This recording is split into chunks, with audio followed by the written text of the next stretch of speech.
Hi, Loretta here.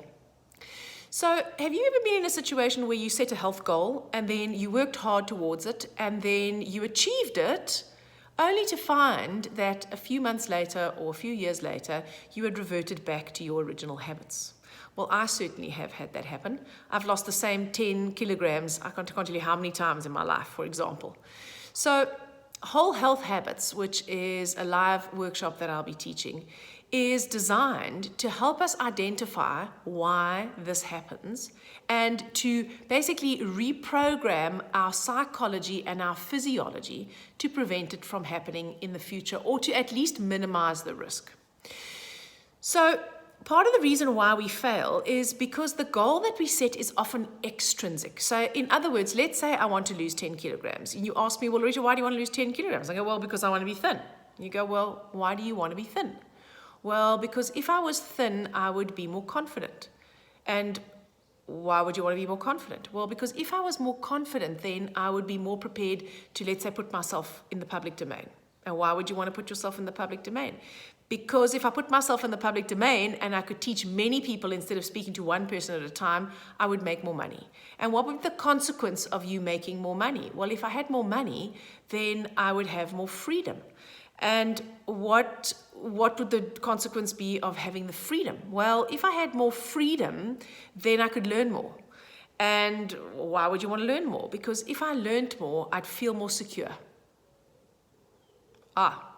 So maybe security, that sense of security, that's actually why I want to lose the 10 kilograms. Now, that I want to feel more secure, that's an intrinsic motivator. That's not an extrinsic motivator.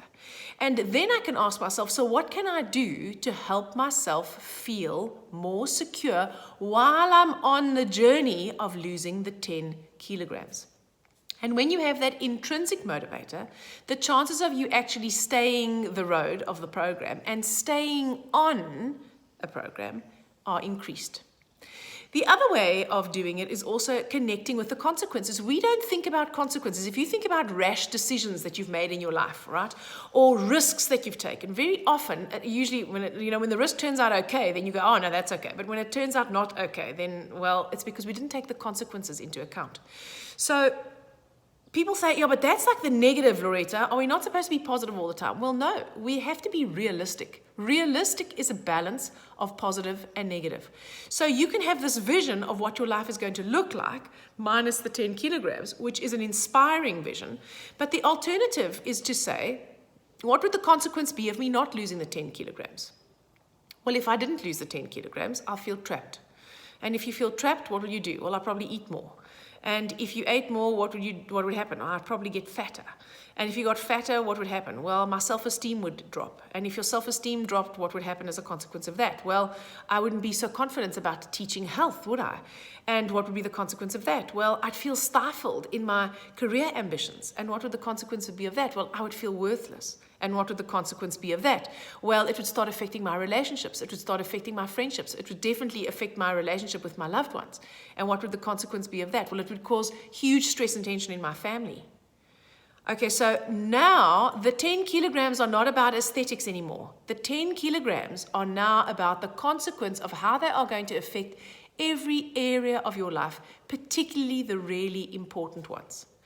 And while this might seem like a downer, focusing on the consequences of not changing your habits can be just as much of a motivator as focusing on the vision of what's going to happen when you do change your habits. So two things are necessary: the consequences and the vision, the why. Why do I really want to do this? So most people who are in a poor position relative to their health, why do they want to do this? Because they want to get better.